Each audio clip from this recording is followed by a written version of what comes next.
기절을 하다시피 했는데 웬만하면 사실 페이스북에서 다투진 않습니까? 사람들한테 뭐랄까 tum을 주거나 뭐랄까 좀 면박을 줘가지고 싫어지게 하는 거는 페이스북에서 가장 하지 말아야 돼요. 쉽게 얘기하면 나 이거 좀 쓸 줄 알아 그러면서 이렇게 해라 저렇게 해라 이제 또 지시나 오다 이렇게 가르치려고 드는 거 이런 것들을 제일 싫어하는 게 이제 이 페이스북 같은 곳입니다. 왜? 다 이게 인격체들이기 때문에 설령 자기가 뭐 실력으로 치면 당신보다 못할 수 있겠지만 나는 내 나름의 철학을 가지고 씁니다라고 100명이면 100명 자기 그 페이스북 철학을 갖고 있는 공간이에요. SNS 자체가 그래요. 그래서 그 사람이 그렇게 쓰는 행위에 대해서 너 틀렸어, 너 잘못됐어 라고 얘기하는 순간 어떻게 해요? 상처받습니다. 설령 지위, 고하 그 사람과의 관계를 떠나서요. 남들이 야 너 그거 아니야 라고 얘기하는 순간 난 여태까지 나름대로의 또 판단과 근거 속에서 내가 이렇게 써왔던 방식이 있는데 당신이 뭐라고 그거를 하지 말라고 하냐. 어제 그 친구랑 싸웠던 거 딱 하나였어요. 제발 페이스북의 프로필에다가 얼굴 사진 말고 네 그 로고 박지 마라. 제가 몇 번을 얘기했거든요. 그래서 여기서 교육 받은 친구예요. 웬만하면 사실 그 선생님이 그렇게 가르치면 따라 하거든요. 되게 젊은 친구인데 죽어도 자기 고집이 있어가지고 죽어도 자기 그 회사 로고를 써야 되겠다는 거예요. 제발 좀 안 쓸 수 없냐. 제가 왜 그걸 얘기하냐면 우리가 기본적으로 쓰는 거는 이제 페이스북의 프로필이라고 그러는데 프로필은 철저하게 자기를 소개하는 서비스예요. 자기, 개인을. 근데 그 개인의 얼굴 대신에 거기다 자기 회사의 로고를 받는 행위는요. 개인과 자기가 취급하고자 하는 상품을 일치화시키는 거거든요.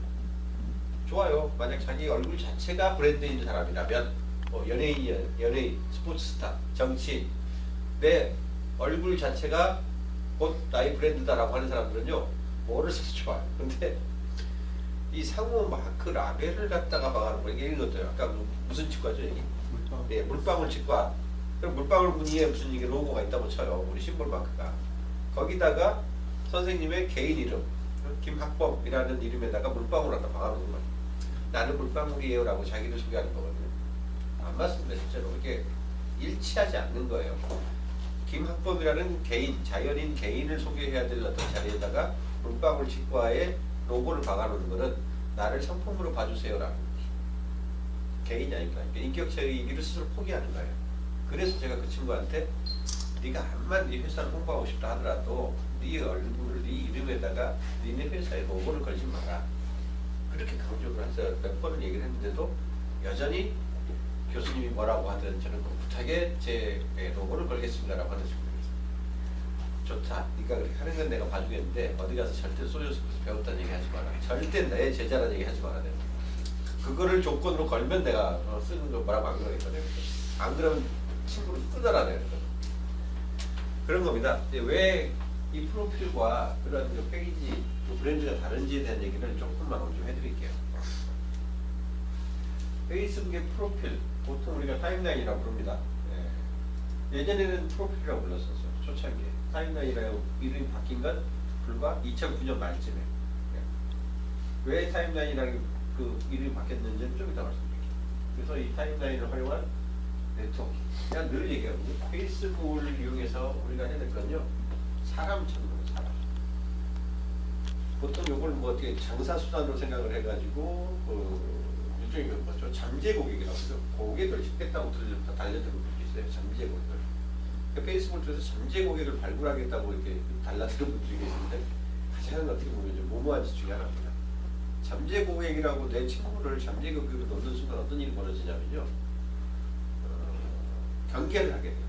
이 사람의 친구가 되고자 하는 그 의도 자체를, 접근 자체를 경계하기 시작해요.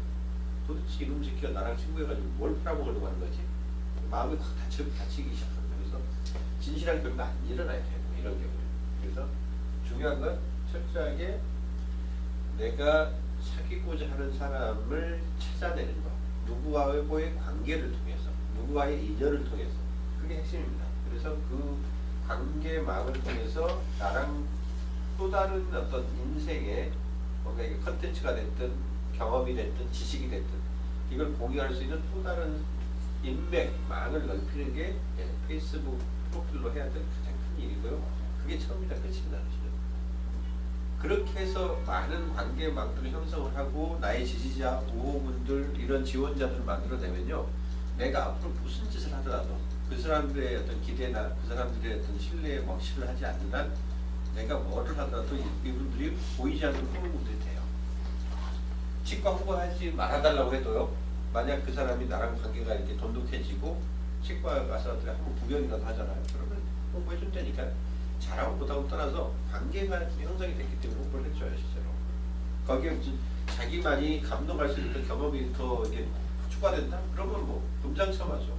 하지 말라고 해줍니다.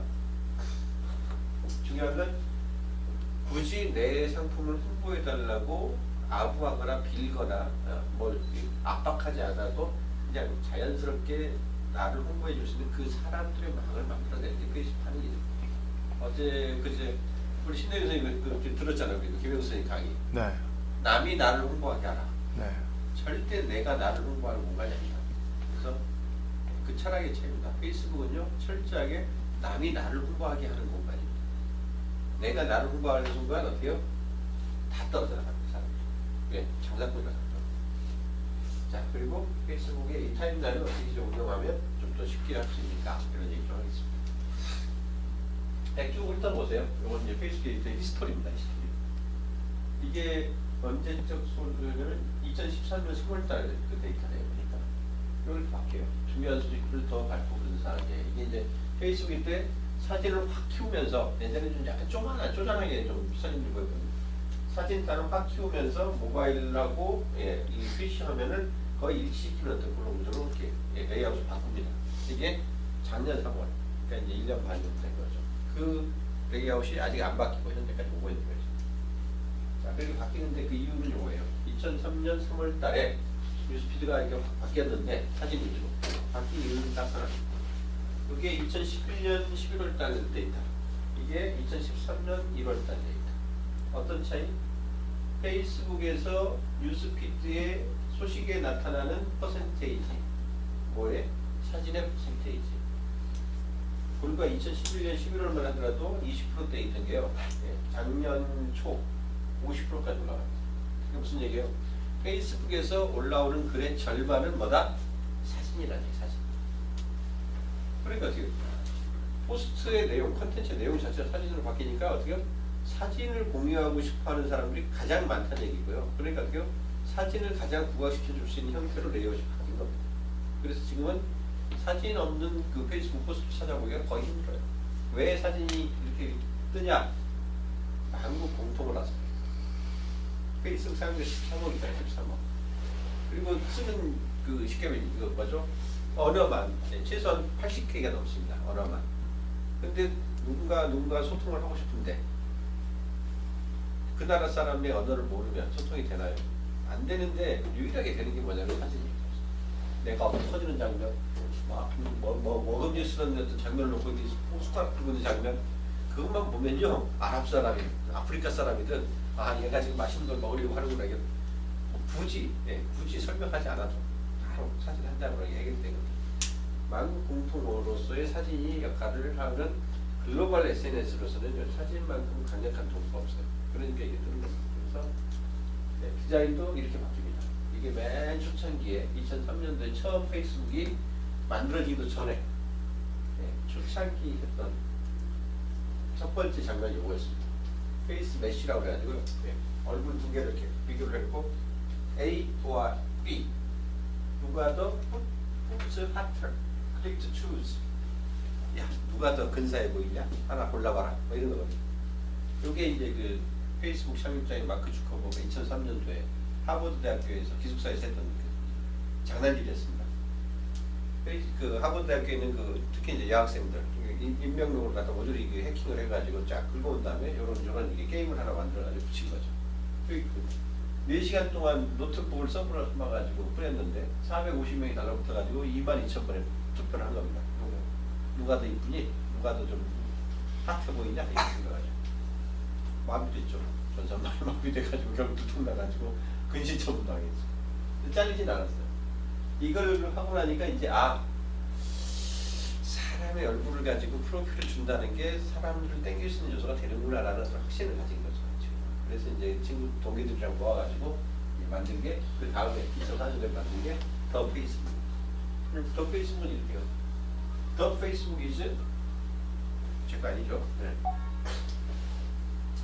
온라인 디렉토리입니다. 뭐? 네, 커넥트 연결을 해주는 뭘? 피플 사람들을 연결해주는 디렉토리 서비스입니다. through 뭐를 통해서? 소셜 네트워크를 통해서. 어디에? 에탈리지 대학교에서. 요게 더 페이스북의 기본적입니다. 대학교 내에서 소셜 네트워크를 통해 가지고 사람들을 연결해주는 디렉토리, 온라인 디렉토리 서비스입니다. 라고 자기 스스로의 서비스를 정의한 거예요. 그러니까 어떻게요? 이런 모양이에요. 내 얼굴은 이렇게 생겼고요. 저 어디에 다니는 학교, 어느 학교 다니는 학생 누구고요. 저는 지금 뭐로 연결이 돼 있고요. 나랑 공유하고 있는 친구들은 뮤추얼 프렌드는 누구고요. 나는 지금 뭘로 액세스를 하고 있고요. 내 친구들 리스트는 이렇게 있어요. 나의 인적사항은 이렇습니다. 이게 대표적인 뭡니까? 이게 프로필이에요. 이게 프로필. 내 기본 정보, 나에 대한 기본 정보를 그대로 이렇게 담고 있는 온라인 이력서예요.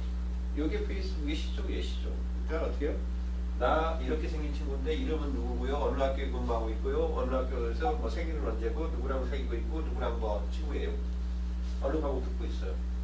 정치에는 뭐가 관심이 있고요? 뭐 또 종교는 어떤 쪽 종교를 좋아해요?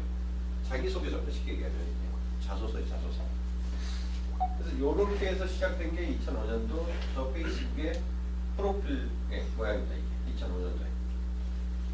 거의 1년 만에 거의 한 100만 명이 넘게 가입을 하거든요. 그러니까 전략 그냥 잘 취한 거죠. 그러니까 우리나라로 치면 얘네들이 폐쇄형 SNS를 시작을 한 거예요. 처음에 이렇게 열린 공간이 아니었고요. 하버드 대학교의 그 이메일 계정 자체가 네가 이 서비스에 가입할 수 있는지 없는지를 검증하는 인증키였어요. 그러니까 골뱅이 하버드 ac.kr 요게 나오지 않으면 그 자기 계정 갖고 있지 않으면 가입 자체로 허용을 안 했던 것이에요. 그야말로 이제 그 일종의 대학 스튜던트 VIP 스튜던트 뭐죠? 닫힌 클로즈 커뮤니티를 만들었던 거죠. 하버드 대학교를 통한 겁니다. 다시 우리나라로 치면 서울대학교 학생이 아니면 가입할 수 없는 커뮤니티를 하나 만든 겁니다. 그래서 이게 협상이 되기 시작하죠. 2006년도에 뭐가 문제였냐면요. 저렇게 한번 자기 프로필을 쭉 해가지고 어떻게 어디 학교 다니고 누구누구라고 얘기를 하니까 어때요? 프로필이 더 바뀔 일이 없는 거예요. 한번 고정이 되면. 근데 어제 갔을 때 같은 프로필이나 내일 갔을 때 같은 프로필, 똑같은 프로필인데 뭐하러 또 들어가겠어요? 또 들어갈 이유가 없죠. 한번 알고 나면. 그러니까 어때요? 뉴스피라는 게 맞아. 걔가 어디 학교에서 뭐 하는 애인지는 아는데 어제 누구랑 뭘 했을까? 네. 요거는 새 소식이잖아요. 어제 누구랑 뭘 했을까? 그래서 여기는 데이빗 데라 사마가 업로드 모바일 포토, 모바일로 사진을 하나 올렸습니다. 또 뭐예요? 원 크리에이트 더 그룹, 원이라는 친구와 왕이라는 친구가 그룹을 하나 만들었습니다. 그 다음에 총 현저스가 조인 더 그룹, 그룹에 가입을 하셨습니다. 크리에이트 그룹을 만들었습니다. 업로드 모바일 사진을 올렸습니다. 그러니까 얘가 뭘 특별히 내 프로필, 내 이력서에 어떤 항목을 바꾼 게 아니에요. 그냥 어때요? 누구랑 친구를 사귀었고요. 어디에다 글을 올렸고요. 어디에다가 사진을 올렸고요. 얘가 어느 그룹에 가입을 했고요. 그러니까 이 사람이 이 망을 통해서 했던 행동, 액티비티 자체를 중계를 해주기 시작한 거예요. 이게 굉장히 큰 의미가 있습니다. 이게 SNS의 어떤 하나의 전환점입니다. 예전에 SNS는 문자가 됐든 메시지가 됐든 뭐를 올려서 사진이 됐든 뭐를 올려가지고 누군가한테 보내는 행위였어요. 샌드. 그리고 그 공유하는 행위였는데 이제는 그거를 굳이 공유를 했건 안 했건 그 뭐 어떤 사진이나 어떤 컨텐츠를 올렸느냐가 중요한 게 아니고요. 얘가 뭔 짓인가를 했습니다라는 그 행위 자체를 갖다가 중계를 하기 시작한 거예요. 그러니까 이 사람의 일거수일투족이 또 하나의 컨텐츠가 되기 시작한 겁니다. 꼭 뭐 명문 뭐 무슨 아주 정말 뭐 아름다운 어떤 사진 이 자체가 콘텐츠가 아니라 이 사람이 누구랑 뭘 했습니다라는 이 사람의 액티비티 자체가 또 하나의 콘텐츠가 된 거니까요. 근데 이게 정말 무서운 콘텐츠입니다. 인간이 기본적으로 갖고 있는 심리의 속성이 뭐냐면요. 내 친구 내가, 내 친구 안무개가 지금 누구랑 뭘 하고 있을까? 이걸 알고 싶어하는 게 이 인간의 기본 심리예요. 관음증이라고 하죠. 그러니까 그 심리를 건드려서 SNS가 본인들이 스스로 다루지 않아도 또 하나의 영역을 만들어내는 겁니다. 또 하나의 컨텐츠 영역이 만들어진 거예요. 이게 큰 전환입니다. 큰 전환. 그래서 이제 어떻게요? 요게 궁금해서 찾아오는 거지. 걔가 어떻게 생기는데 뭐 무슨 과목을 누구랑 듣고 있다더라. 이걸 찾으려 오는 게 아니에요. 걔가 누구랑 어제 누구랑 무슨 짓을 하고 있을까. 혹은 현재 지금 누구랑 어디서 뭘 하고 있을까. 요걸 보고 싶어서 오는 거예요. 이게 그래서 어때요? 요 앞에까지만 하더라도 이 프로필이 메인 서비스였는데 2005년, 2006년으로 넘어오면서 어떻게 해요? 디폴트 화면이 프로필 화면에서 어떻게 해요? 뉴스피드로 바뀝니다. 그래서 딱 홈 버튼을 누르면 어떻게 해요? 뉴스피드가 먼저 떠요. 얘가 누구랑 뭐 하고 있습니다. 내 친구, 얘 친구 누구랑 뭐 하고 있습니다. 요걸로 바뀌기 시작한 게 2006년. 프로필이 드디어 뉴스피드로 바뀌기 시작합니다. 자, 그래서 예전에는 프로필이 이런 모양이었는데 막 주고 보이는데 미니피드라고 해가지고 기본적으로 자기가 겪은 거잖아요. 붙박이로 있는 프로필을 놔두고 그 사이사이에다가 얘가 누구랑 뭐 했습니다. 얘가 누구랑 뭐 했습니다. 얘가 누구랑 뭐 했습니다. 사진은 뭐 없습니다. 요거 자체는 개인용 뉴스피드, 개인용 뉴스피드에다가 끼워서 넣어서 보여줘요. 그러니까 어때요? 프로필 중에서 유일하게 움직이는 내용이 되죠. 액티비티 내용이 들어간 거죠. 요거 문제 많았죠. 사생활 침해. 내가 언제 내가 누구랑 어디 가서 뭘 했는지를 알려달라고 그랬냐고. 그걸 또 왜 시시콜콜 딴 사람들이 볼 수 있게 하냐고. 이게 굉장한 반발이 일어났었거든요. 처음에는. 그래서 일주일 만에 28만 명에서 71만 명이 공개 차단 옵션을 저기 갖고 뭐죠? 우리 페이스북을 떠납시다. 막 이런 막 운동, 반 페이스북 운동이 벌어지고 그랬었거든요. 어쨌든 이 상황에 이런 그 항의를 받으면서도 이 주커버그가 끝까지 그 본계 정책을 접질 않습니다. 그래? 네가 어떤 행동을 어떻게 했는지를 굳이 남들한테 알리고 싶지 않단 말이지. 그래 그럼 알리 좋아. 공개하는 기능을 차단하는 옵션 내가 줄게. 그렇지만 굳이 차단하지 않겠다고 하는 사람들까지 자기의 행동이 나의 친구들한테 알려지는 걸 막을 이유는 없어. 그러니까 어떻게 해요? 계속 공개합니다. 디폴트 없이 계속 공개해요. 굳이 막고 싶으면 막으라는 거야. 그래서 차단 옵션만 만들어주고 공개 정책을 고소를 합니다. 그 숱한 그 법적인 어떤 그런 고소, 항의를 받으면서 여기서 이제 갈려요. 점점 이 공간들이 사람들한테 알려지기 시작하고 좀 더 많은 사람들한테 이 프로필이 노출이 되기 시작하니까 그걸 보고 싶어하는 사람들이 점점 늘어나죠. 이제 여기서 확 갈라진다. 아까 얘기했던 SNS에서 2006년도에 있었던 이 액티비티 자체가 하나의 새로운 콘텐츠가 된다는 게 큰 전환점이었다는 걸 말씀드리고요. 2007년도에 가면 큰 차이는 없는데 이제 뭐가 나오냐면 그동안의 메뉴가요. 전부 다 프로필, 프렌드, 네트워크, 뭐 박스 해가지고 페이스북이 자체적으로 만들어주는 서비스들만 이 안에 나왔었어요. 근데 점점 이게 사람들이 모이기 시작하니까 어떻게 해요? 이걸 가지고 장사를 해보고 싶은 사람들이 늘어나는 거죠. 장사를 해보고 싶은 업체들이 늘어나는 거예요. 그러면서 어떻게 해요? 야, 나도 거기다 어떻게 앱을 좀 넣을 수 없을까? 사람들이 모였습니다. 그래서 나오는 거죠. 마켓플레이스. 벼룩시장이에요, 벼룩시장. 삽니다, 팝니다. 그 다음에 뭐 무슨 QJ 박스. 뭐, 우리 보통 이렇게 인터넷이 발달하면요. 그 다음에 사람들이 모였다. 커뮤니티가 커졌다 그러면 바로 따라 나오는 게 뭐냐면요. 선물 주기. 아이템 팔아먹기.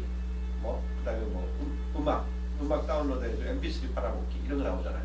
그런 것들 듣기 시작하는 거예요. 페이스북이 자체적으로 제공하는 게 아니라 서드 파티라고 그러죠. 다른 그 제휴사, 제3의 외부 개발사들이 여기다가 추가로 이런 기능들을 넣기 시작했고 이걸 허용해주는 거예요. 2007년 5월 달에 페이스북이 이걸 허용해주는 API를 오픈을 시켜요. 5월 달에. 처음에는 자기들도 이 기능이 그렇게 커지리라고 예상을 못했는데 12월까지 무려 10,000개 이상의 그 추가 서비스가 붙기 시작하거든요. 그러니까 사람이 모이는 마당에 이제 어떻게 서비스마저도 늘어나기 시작합니다. 대체적으로 게임들이 많은데 게임 플러스 추가적인 앱들이 막 붙기 시작하는 거죠. 그러니까 이제 어떤 일이 벌어지냐면 5월 달에 오픈을 했는데 12월까지 10,000개의 앱이 추가로 서비스가 만들어지고요. 그때부터 이제 어떻게 해요? 1월 달에 1,500만 명의 그 사용자가 12월 달에는 5,800만 명. 이게 이제 상호 시너지가 일어나기 시작하죠.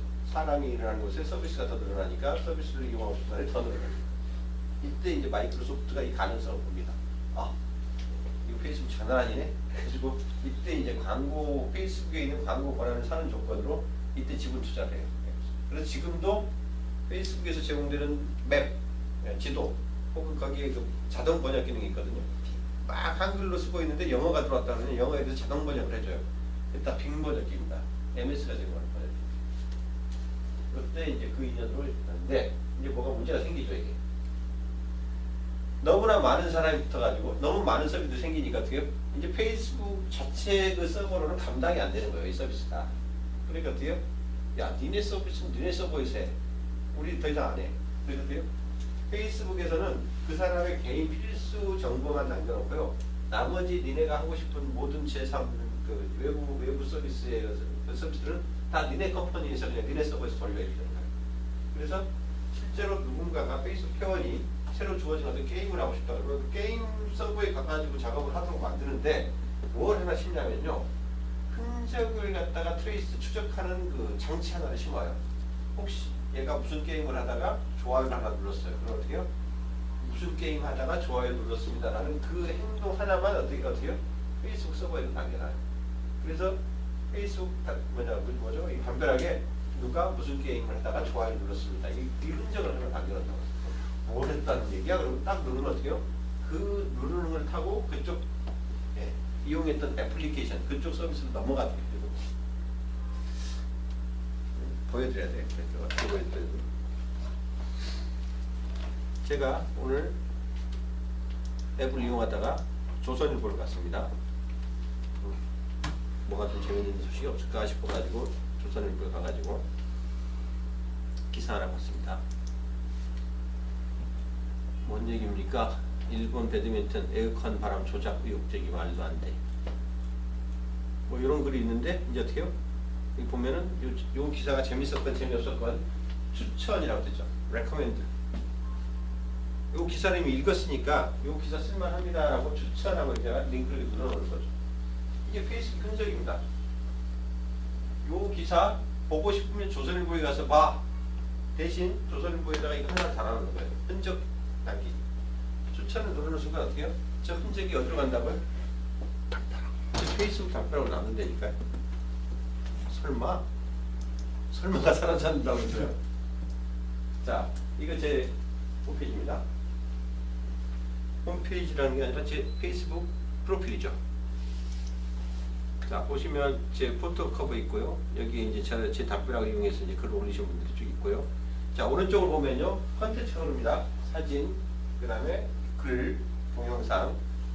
오른쪽을 쭉 보세요. 네, 최재기님 올려주셨고, 댓글을 좀 주고받았고, 어제 우리 MT가 가지고 놀았던 거, 이거 이제 제가 찍어서 올렸던 거, 여기 이제 댓글 받아준 거 쭉 나오죠. 자, 사람들은 보통 이쪽을 위주로 봅니다. 이쪽.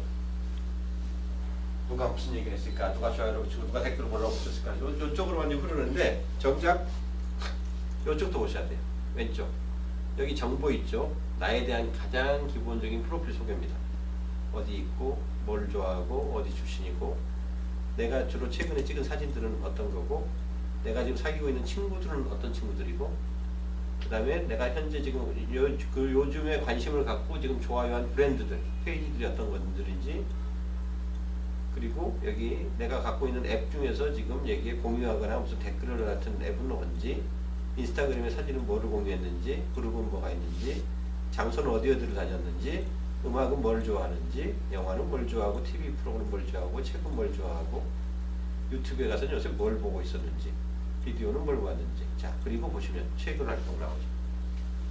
뭐라고 나와요? 조선다크. 최규모님이 조선닷컴 뉴스원에서 인천 아시안게임 한일전 패한 배드민턴 에어컨 작용 의혹 제기를 추천합니다라고 했잖아요. 저렇게 해서 연결된 겁니다. 그래서 웹에서 어느 사이트, 어느 페이지를 다 가보세요. 페이스북 버튼이 없는 데가 있는지. CNN을 가볼까요? 아무거나 가도 돼. 아무거나. 네, CNN을 갑니다.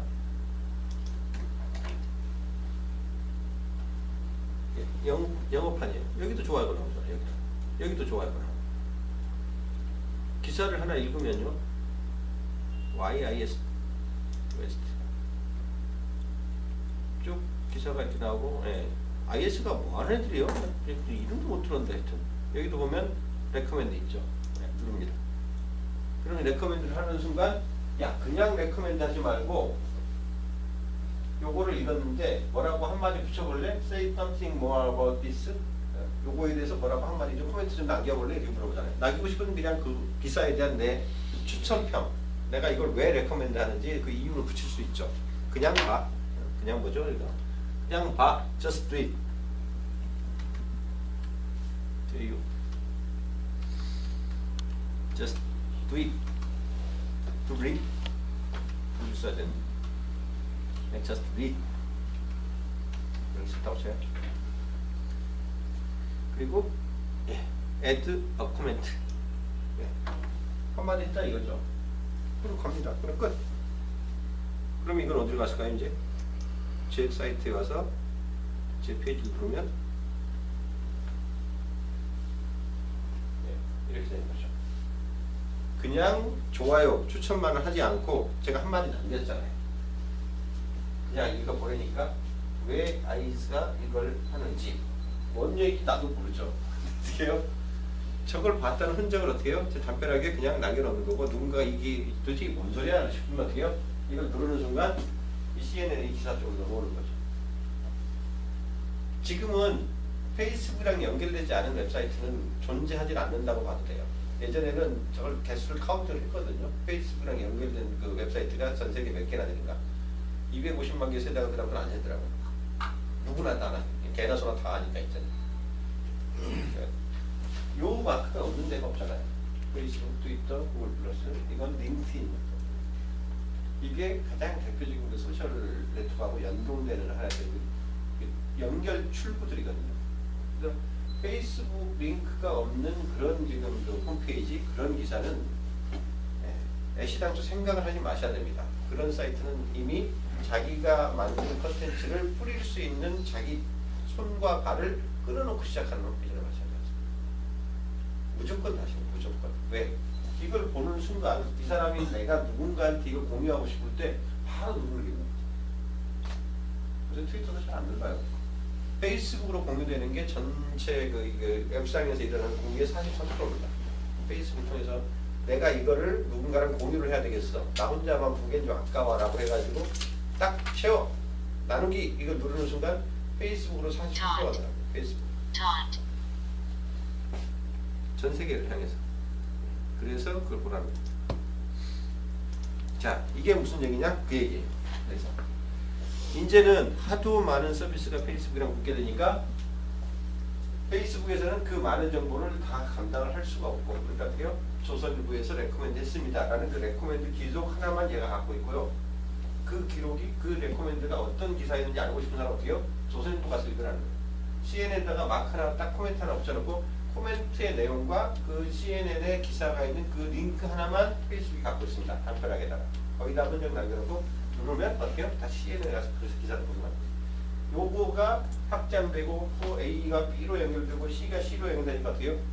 페이스북이라는 이 공간, 이 장치 하나가 전 세계에 있는 모든 웹상의 컨텐츠를 연결해주는 허브가 되어버린 거죠. 중심 허브가 그냥 자연스럽게 되어버린 거예요.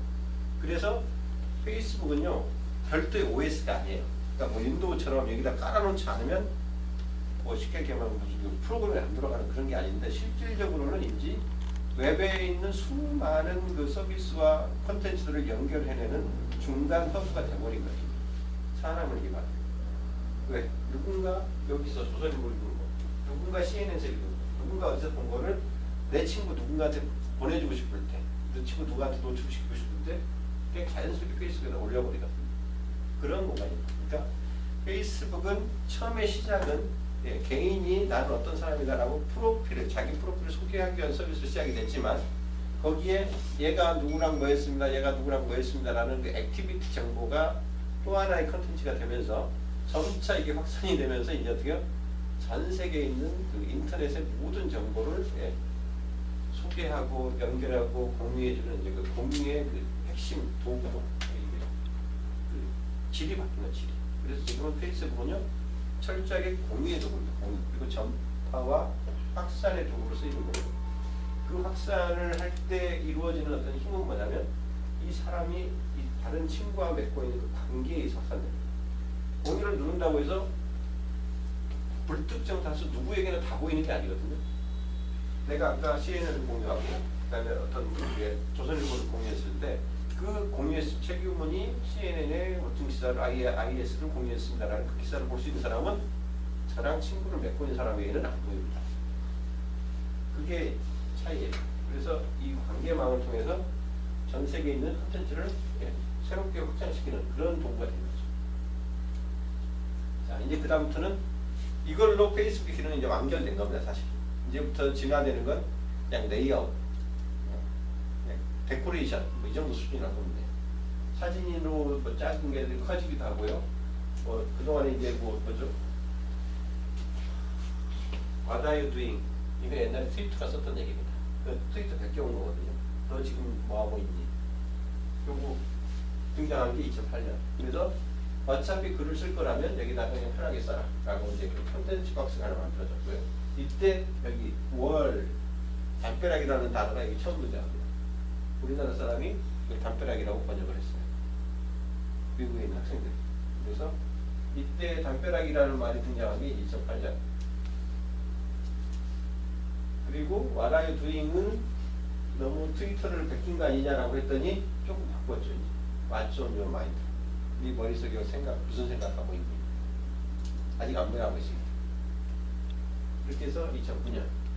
그리고 드디어 2009년도에 뭐가 만들어져요? 이게 만들어져요. 라이크 버튼. 좋아요. 좋아요라는 건 페이스북이 아까 얘기했죠. 레커멘드 버튼이 됐든 뭐가 됐든 사실상 그 하나의 컨셉으로 전 세계 웹의 모든 그 링크와 링크를 연결하는 도구가 이게 라이크거든요. 굉장히 큰 역할을 합니다. 그래서 이때 좋아요 버튼이 등장하면서 이제 좋아요 버튼만 누르는 순간 그 좋아요 버튼이 있는 그 위치 정보를 링크를 가지고 전 세계를 열기 시작한 거예요. 그래서 이제 이런 새로운 역사가 만들어지죠. 언제? 2009년 크리스마스 때 트래픽이 부부를 초월합니다. 대단한 역사를 쓴 거죠. 10년. 이제 소셜 그 커넥트 기능이 점점 발달하기 시작해요. 그래서 플러그인, 본 그래프 API 나오는데 좀 어려웠다고 생각하시면. 그리고 지금 여러분이 보고 있는 요 포맷 시 완성된 게 2011년 9월. 이때 뭐가 등장하면 이게 등장. 프로필을 쭉 쓰다 보니까요, 뭐가 제일 그 불만이냐면 지나간 걸 보려고 하니까 너무 많이 밑으로 내려가야 돼요. 지나간 걸 다시 보기, 지나간 걸 보기, 지나간 걸 보기. 몇 번 눌러야지 이틀 전께 나오고 3일 전께 나오고 일주일 전께 나와요. 도저히 못 누르겠다. 살려도 그러니까 어때요? 그래? 그러면 여기 타임 슬라이드 바를 만들어 놓을게. 네가 보고 싶은 대로 가서 봐. 이렇게 타임머신을 갖다 깔아둔 거거든요. 지금 현재 12월 달인데 2009년 가고 싶어? 네가 태어난 과거로 돌아가고 싶어? 요거를 붙여준 거예요. 타임 슬라이드를 붙여주면서 이제 이 제목을 어떻게 해요? 프로필이라는 그 용어에서 타임라인으로 바꾼 겁니다. 이 시간대가 나오기 시작합니다. 이때 페이스북 타임라인이라는 말이 등장해요. 그래서 내가 가고 싶은 해로 바로 되돌아가게 돼요. 그 이후로 이제 더 이상 큰 레이아웃의 변동은 없었어요. 2011년이에요. 지금 한 4년 정도. 그래서 이 페이스북의 이 타임라인을 활용해가지고 할 수 있는 가장 큰 그 역할 혹은 가장 큰 그 작업 요겁니다. 인맥 만들기, 인맥 만들기. 다른 거 너무 신경 쓰지 마세요. 장사는요, 페이스북을 가지고 홍보하고 전파하고 장사하는 거 어떻게 보면 다 이게 결과론으로 따라오는 결과론. 그런 효과가 없다는 게 아니라 분명히 그런 효과가 나타나는데 그 효과는 요 네트워킹 효과예요. 내가 얼마나 믿을 만한 친구들, 나를 지원해 줄 수 있는 이 사람들을 얼마나 많이 풍부하게 엮어내느냐에 따라서 그 홍보가 자연스럽게 결과물로 따라오는 거지, 홍보 자체를 목적으로 하시면요 절대로 안 됩니다. 이 네트워킹이 이루어지지 않는 홍보는 안 일어나요. 절대로. 유일하게 가능하게 하는 방법은 돈 주고 광고하시는 수밖에 없어요. 광고하면 광고하는 만큼 내가 쏴주거든요. 근데 그렇게 해서 해주는 광고는요 그냥 광고일 뿐이에요. 얼마나 나에 대한 정보, 나에 대한 믿음을 가지고 정말 알고 싶어서 찾아오는지는 누구도 장담 못해요. 그나마 이제 광고의 어떤 효과를 높이려면 타겟팅을 잘 하셔야죠. 정말 내 뭐 정보 혹은 우리 측과 뭐 여기에 대해서 관심이 있어 할 법한 사람이 누구일까? 그 사람들은 어디에 모여 있을까?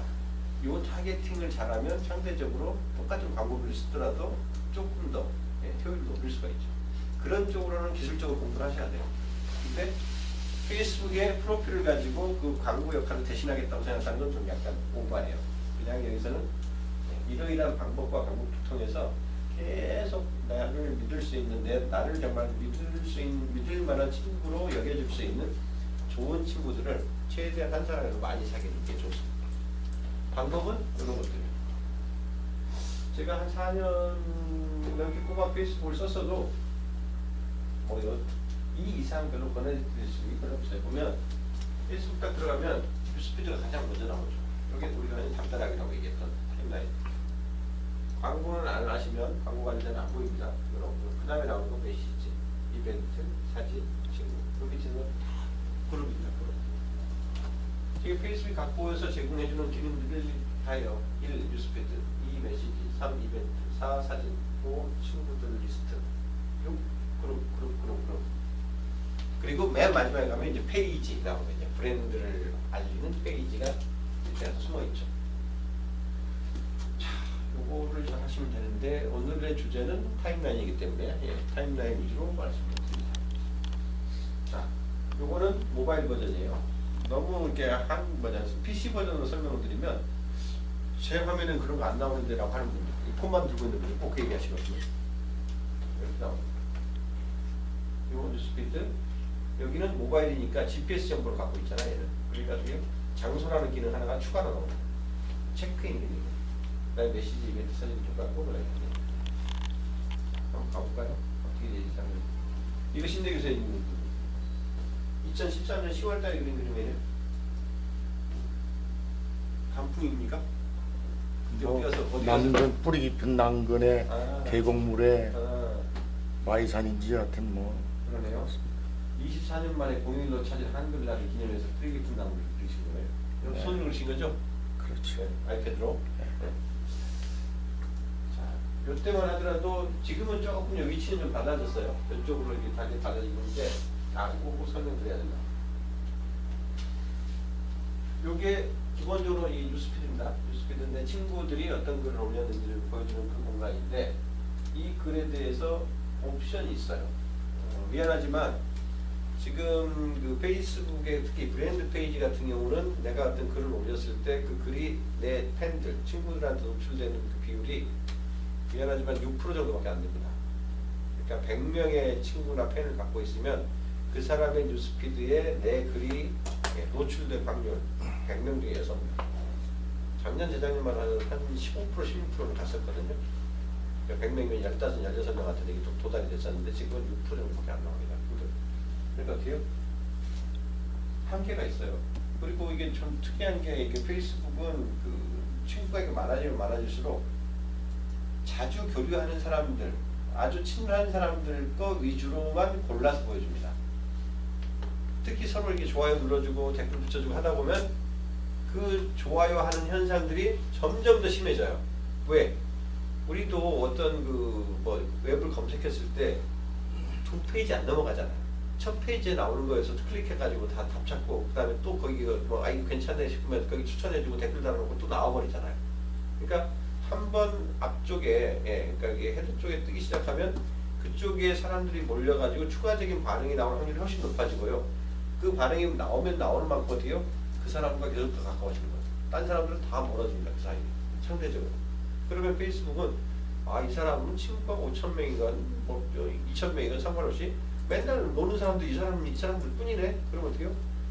이 사람들 외에는 너한테 관심을 가져야 될 이유가 없어. 그래서 페이스북 타임라인에 하루 등장할 수 있는 내 친구의 숫자는 300명 이상이 안 넘어간다. 그리고 실제로는 300명도 안 돼요. 다음 쭉 한번 또 보세요. 지금 여기 신대기님부터 나오는데 쭉쭉쭉쭉 세서 내가 스크롤 할 만큼 가도요 100명이 안 넘어갑니다. 그 사람 글이 또 나오고 그 사람 글이 또 나와요. 나올 때. 왜? 이미 제가 페이스북을 하는 동안 그 사람과의 관계가 그렇게 심화돼 버린 거예요. 그래서 정작 내가 사귀고 있는 친구가 훨씬 더 많고 새로운 친구가 계속 새로운 글을 올리고 있음에도 불구하고 제 눈에는 전혀 안 보입니다. 그걸 보이게 하시려면요, 여러분 옵션을 바꾸셔야 돼요. 나는 맨날 사귀는 사람과 똑같은 대화를 반복적으로 나누지 않고 지금 현재 나에 대해서 혹은 나랑 친구가 있는 사람이 무슨 글을 올리는지 보고 싶다 그러시면요, 뭘 바꾸셔야 되냐면 페이스북 앱을 꺼내셔가지고 작동한 다음에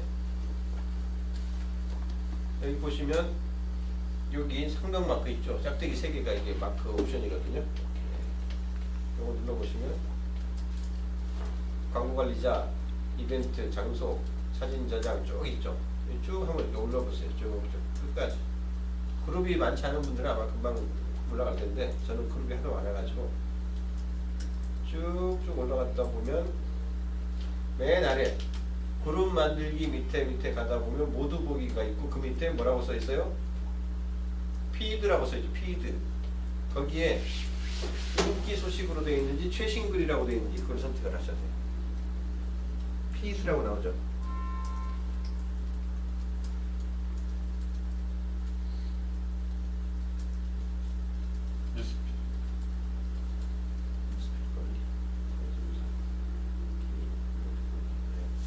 피드, 최신으로 되어 있는. 거기 혹시 인기 소식이라고 되어 있는 분도 있으면 가급적 최신글로 바꾸세요. 이 옵션이 2개거든요. 눌러보시면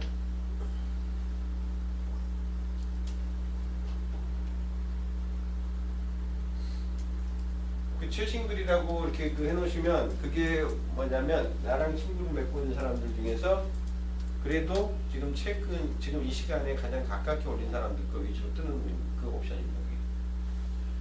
사람마다 좀 다를 수 있어요. 그 설정이. 그래서 제가 권장하는 건 그쪽에 그 뉴스 피드가 뜨는 그 기본 옵션을 최신 글로 해놓으십시오. 예전에는 인기 소식이라는 게 그 디폴트가 돼가지고 정말 이렇게 자주 찾아보는 친구들 외에는 안 보여주는 그런 경향이 있었거든요. 쭉 밑으로 한번 내려보세요. 살살. 그리고 요거를 찾아주세요. 예, 여기 맨 끝이죠. 살짝 내리다 보면 페이지, 관심사, 친구, 앱, 그룹,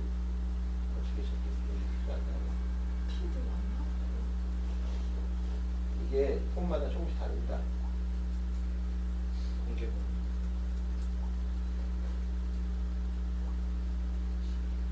LG 폰인데 삼성폰에서 나오는. 삼성부터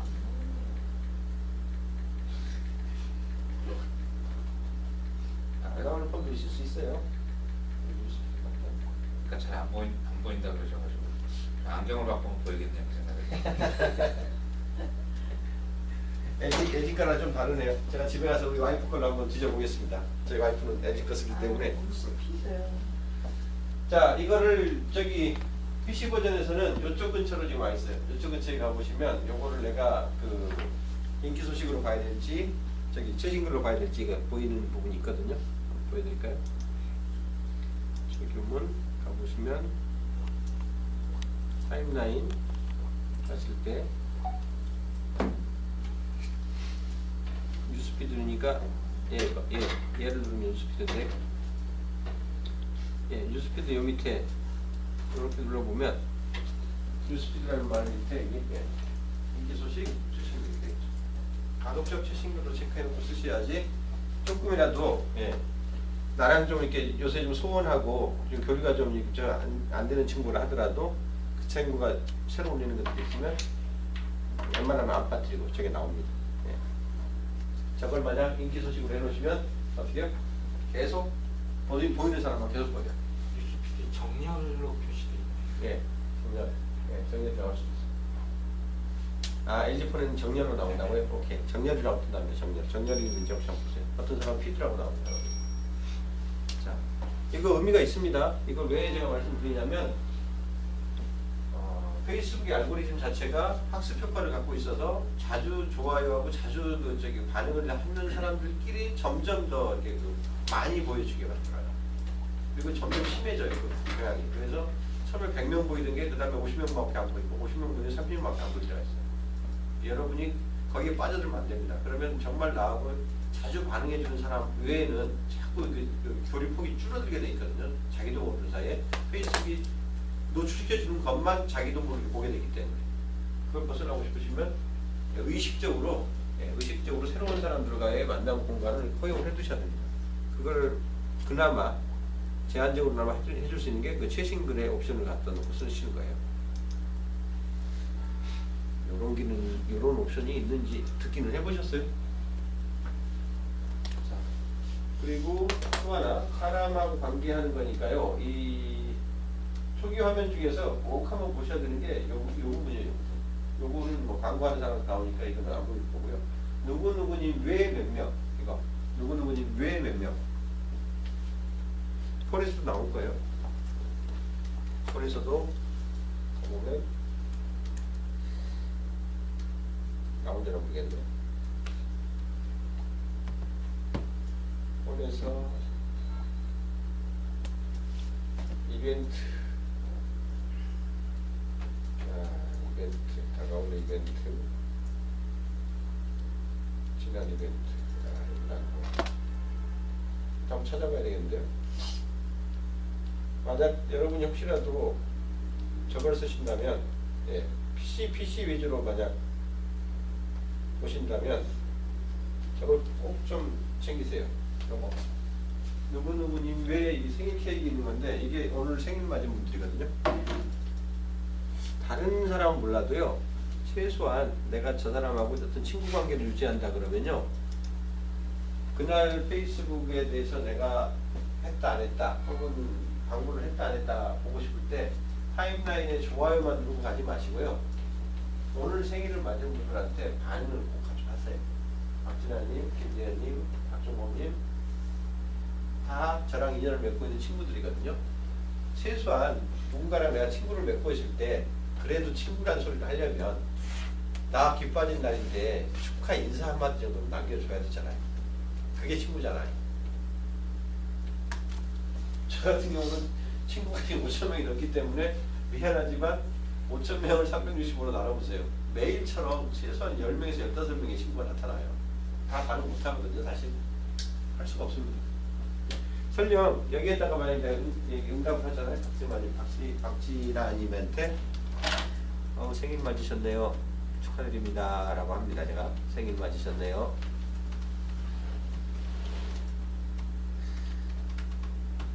축하드립니다. 이렇게 해서 엔터 치면은, 엔터를 치는 순간 박진아님의 타임라인에 글을 남겼습니다 라고 하고, 제가 쓴 거는 딱 없어지죠. 실제로 저기 어디로 간다면 박진아님의 타임라인으로 갔다고 했으니까 박진아님 타임라인을 가봐야죠. 그러면 어떻게 해요? 피디님이 박진아님한테 생일 맞으셨는데 축하드립니다. 송영훈님도 축하하셨네요. 자, 이거 별 행위 아닌 것 같죠? 근데 아까 제가 뭐라고 말씀드렸어요? 페이스북의 프로필 타임라인을 가지고 할 수 있는 가장 큰 그리고 가장 본질적인 역할은 뭐다? 친구 사귀는 거라니까요. 인맥 늘리는 겁니다. 인맥 늘리는 거. 그 사람이 나한테 필요한 인맥일수록 더 좋고요. 그 사람의 인맥의 영향력과 망이 넓으면 넓을수록 나한테 도움이 될 수 있습니다.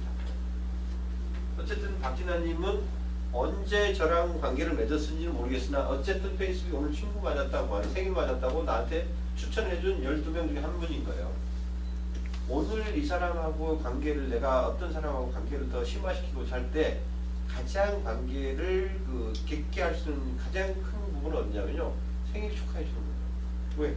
왜? 1년에 한 번밖에 안 돌아오는 기념일이잖아요, 이분한테는. 아쉽게도 페이스북의 생일은 양력 기준이에요. 음력으로 하는 기능을 제가 막 그때 페이스북 코리아에 있는 그 매니저한테 얘기해가지고 세계 최초로 한국 사람들한테 유일하게 음력 생일을 표시해드렸습니다라고 걔네들이 자랑을 했는데, 나중에 알고 보니까 음력 생일을 표시해주는 게 아니라 음력 생일을 우리가 한다는 건 그 사람이 음력날 노티스를 해줘야 되잖아요. 알림을. 오늘 생일 맞으셨습니다. 그날 해줘야, 음력 생일날 해줘야 되잖아요. 그때 어떻게 해줬냐면 얘네들이 실제 내가 태어난 해에 음력 생일을 맞았던 날에 양력이 있죠. 저 같은 65년생인데 8월 11일 음력 생일을 되거든요. 그때 또 돌아가 보면 9월 6일이에요. 이 무식한 새끼들이 9월 6일 날 알림을 해줘요. 양력으로 9월 6일 날. 그게 맞아요 그러니? 60년에 한 번 맞아요. 그래서 안 됩니다. 그래서 사실상 이 죽어있는 그 생일, 그래서 반쪽밖에 쓸모가 없는 생일이다라고 제가 교육부에서 프로야를 매니저한테 그렇게 얘기를 했거든요. 이 새끼다 고치려면 좀 제대로 고치지. 음력날 통보를 해주는 게 음력 생일이지 무슨 양력날 생일도 아닌 날 통보해줘가지고 그 인사밖에 하면 뭐하냐고 쓸데없는 짓 하지 마라. 그 들었더니 말을 안 들어요. 그렇게 얘기를 해줬는데. 그래서 어쨌든 이렇게 해주면요. 적어도 박진아라는 분이 저를 다시 한번 인식하고요. 내 생일을 어쨌든 기억해준 사람으로 관계를 저렇게 담벼락에 남겨놓으면요. 누구한테나 보여요. 박진아님 페이지에 오는 사람들은 누구나 이거 볼 수 있는데 미안하지만 박진아랑 아주 가까운 사람들이 아닌 이상 박진아의 이 타임라인에 와가지고 최기문 교수님이 이것만 남겼네? 이렇게까지 그 확인하고 갈 사람들 별로 없어요. 어디에 뜨냐면요. 이쪽에 뜹니다 사실은. 저거는 박진아 씨 페이지에 와가지고 저걸 볼 수 있는 사람은 없어요. 실제로 어디에서 보이냐면요. 줄여보시면 여기 있죠. 네, 이게 실시간 티커라고 하는 겁니다. 실시간 전광판. 여기에 누구누구님이 누구 사진을 좋아합니다. 누구누구님이 상태에 댓글을 남겼습니다. 누구누구님이 뭐를 남겼습니다. 좀 전에 지나갔겠지만 최기훈님이 박진아님의 타임라인에 글을 남기셨습니다라고 흘러면 내려갔을 거예요. 누구한테? 내 친구들한테. 그럼 어떻게 해요? 내가 좋아하는 최기훈 교수님이 누구한테 뭘 남겼다고? 이게 친구가 어떻게 해요? 눌러봅니다. 그러면 박진아 페이지로 들어오게 돼요. 이런 식으로 연결이 된 거예요. 제일 좋은 건요. 1:1 체크예요. 그래서 실제로는 제가 뭘 제일 권하냐면요. 사람들하고 친구 관계를 좀 더 돈독하게 하고 싶으실 때는 철저하게 메시지를 써라 라고 저는 얘기를 해요. 자 보세요. 여기 홈을 갔더니 오늘 생일 맞은 분이 박진아님 말고도 10명은 더 있겠죠. 네, 여기 김재은님 외에 12명. 박진아님 제가 이미 체크를 했기 때문에 이제 김재은으로 넘어간 거예요. 눌렀더니 박진아한테 아까 이미 내가 남겼으니까 김재은으로 넘어간. 박준범 제가 좋아하는 어머니의 저기 아들이에요. 자 직접적으로 여기다가 바로 남기지 마시고요. 그러면 그 사람의 담벼락이 남게 되니까 흔적이. 이 사람의 타임라인 들어가세요. 박준범 들어가가지고 여기다가 남겨도 돼요. 물론 글쓰기. 근데 메시지를 남기세요. 웬만하면. 박종범님한테 네 감사해요. 오늘 하루도 돼서 1월 20일 날 읽었습니다. 이렇게 되는데요. 옛날에 세금계산서 끊은 역사가 있네 보니까 여기 똑같습니다. 오늘 생일 맞으셨네요. 축하드려요. 자 이거 차이가 별로 없어 보이시죠? 요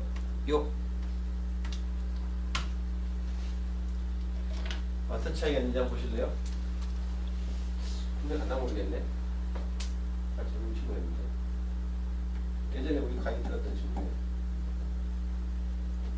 아까 이렇게 아까 그 박진아님한테 가가지고 여기 먼저 담벼락에 갖다 이제 저기 인사 남겨놨잖아요. 그 제가 생일 축하요 해요라고 박진아님한테 남긴 글에 제가 다시 회신을 받을 확률 하고 이렇게 1:1로 메시지를 남겨놨을 때 회신을 받을 확률 어느 게 높을 것 같으세요? 메시지. 얼마 정도나 높을 것 같으세요? 즉가닥. 예? 즉가닥. 속도, 실제 반응. 제가 장담하는데요. 100배는 높습니다. 메시지가. 왜? 1:1 교신이거든요. 아까 담벼락에 남겨놓는 건요. 다대1 교신이에요. 수많은 사람들이 담벼락에다 흔적을 남겨놓고 가요. 축하합니다. 축하합니다. 박진아님 생일 축하합니다. 원어브댐이 돼버려요. 내가. 생일 축하하는 여러 사람 중에 한 사람이에요. 근데 메시지를 보내버리잖아요. 이 친구가 읽고 점점점 하고 있잖아요. 지금 댓글 쓰고 있다는 얘기죠. 댓글 쓰고 있기 때문에 점점점이 나오는 거거든요. 순식간입니다. 굉장히 즉각적으로 반응을 일으키고요. 그 다음에 설령 제가 이 친구 감사드리면 바로 뜨잖아요. 이 친구가 이거를 딴짓하느라고 오늘 지금 당장 이거 못 봤잖아요. 근데 집에 가서라도 봤잖아요. 무조건 답을 달게 돼 있습니다. 안 달 수 없습니다. 왜? 내가 뭐라고 얘한테 축하를 했는데 그걸 안 달잖아요. 그럼 뭐 어쩌는 거예요? 씹은 거예요. 제 축하 인사를 얘가 무시한 거예요. 개 무시한 거예요. 그럼 어떻게 해요? 친구 관계가 싸늘해져요. 그렇죠. 메시지는요 굉장히 강력한 반응입니다. 담벼락보다 100배는 강해요. 그리고 누군가한테 1대1로 누군가를 챙겨주고 싶고 이 사람이 나랑 정말 교신하고 있다는 걸 알려주고 싶으면요 절대로 메시지 쓰셔야 돼요. 전혀 다릅니다. 언어부댐이 내가 답변을 남긴 건 정말 언어부댐으로서 흔적을 남기는 거고요. 이건 1대1로 호출을 해내는 거예요. 엄청나게 강합니다. 1대1로 속 얘기를 요건 누구도 못 보거든요. 여기는 제가 여러분한테 강의를 보여드렸기 때문에 서로 지금 주고받은 대화가 나온 거지 절대적으로 1대1만의 공간입니다. 이거는 아무한테도 보여지지 않습니다. 그러니까 어때요? 훨씬 더 심도 강해져요. 메시지 몇 마디만 사귀면요 담벼락으로 남들하고 막 섞여 들어가가지고 끼어 들어가서 이렇게 막 100마디 남긴 것보다 메시지로 한 마디 남기는 게 훨씬 더 강력한 친구가 되는 겁니다. 이런 걸 페이스북을 통해서 뭔가를 하고 싶다는 분들이 있을 때는요 이런 거를 가르쳐야 돼요. 사실은 기능을 가르치지만 안 됩니다. 별로 의미 없습니다. 그래서 메시지로 이메일 기능을 대신하는 건 부차적인 거예요. 메시지로 사람의 관계를 심화시키죠. 이벤트 기능 시간이 조금 있는데 이벤트 좋죠. 이벤트 꼭 좀 배울 필요가 있습니다. 어떻게 하는 거냐면요. 타임라인에 뭐 사진을 뭘 올려라 뭐 이런 뭐 가장 일반적으로 하는 얘기들은 제가 따로 안 할게요. 숨어 있는 기능들 위주로 좀 공부를 하셔야 되니까.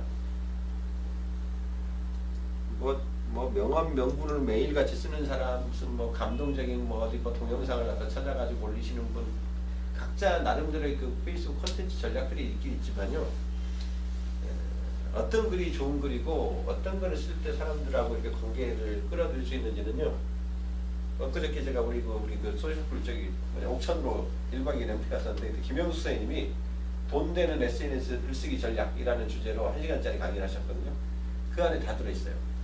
자, 한번 이렇게 포스팅을 했었기 때문에 뭐 보여드리면 그저께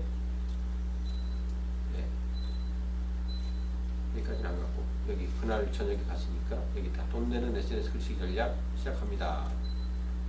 여기요. 자, 22자 어렵고요. 오늘 충북 옥천에서 김영수 선생님 강의를 시작합니다. 사진 한 장 딱 찍어서 올렸죠. 그리고 댓글 25개. 제가 하는 어떤 방법 중에 하나인데 내가 강의를 듣고 있잖아요. 누군가가 강의를 하는 내용을 여러 사람이 함께 듣는 건데 저는 주로 이렇게 강의를 들으면 강의의 그 요지, 강의의 내용을 그냥 댓글에다 쭉 정리해버려요. 계속 들으면서. 보세요. 자, 이런 모양으로 지금 강의하고 있고요. 한 분 한 분이 추가로 합류하고 있어서 자리가 점점 채워져 가고 있네요. 자, SNS 글쓰기 전략 시작합니다. 1. 쉽게 써라. 2. 짧게 써라. 3. 나만의 글을 써라. 그 다음에 4. 삶이 담긴 글을 써라. 5. 살아있는 글을 써라. 맛과 재미를 담아라. 페이스북에서는 6줄의 승부를 걸어야 된다. 텍스트는 10줄이면 충분하다. 단락을 적절히 나누어줘라. 글쓰기에다 습관적으로 발동을 걸어라. 글은 발로 쓰는 것이다. 많이 돌아다녀야 된다. 매일 10분 3줄 21일만 연습해라. 댓글 달기 훈련이 최고의 연습이다. 매일 1000자를 베껴 써라. 100번 읽는 것보다 한 번 베껴 쓰는 게 낫다. 누가 고쳐주는지, 피드백은 누가 해주는지, 짚어주는 사람이 누구인지 모니터링을 해봐라. 댓글이야말로 최고의 글쓰기 연습장이다. 여기 그리고 가다가 댓글에 대한 답글은 절대적으로 필수다. 댓글 달고 받기를 기대하지 마라. 실망한다는 거예요. 여기 1대 10대 100 법칙을 준수하라. 포스트 1개를 쓰면 10개의 댓글을 달고 100개의 좋아요를 눌러라. 이건 저랑 맨 처음 초창기에 같이 그 소셜스쿨 강의했던 게 누구죠? 우리 구창환 원장의 가장 구창환 법칙입니다. 구창환의 그 SNS 그 비법 1호이자 제가 절대적으로 동의하는 한 개의 글을 쓰는 동안 10개의 댓글을 달고 100개의 좋아요를 눌러라. 정말 이게 제가 SNS에서 가장 정말 그 멋진 법칙 하나만 얘기하라 그러면 저는 저 1대 10대 100 법칙을 얘기할 거예요. 예, 절대적으로 동의합니다. 무슨 내용인지 잘 이해가 안 나는데 자기가 그래요? 포스팅을 해놓고 예. 자기가 글을 10개를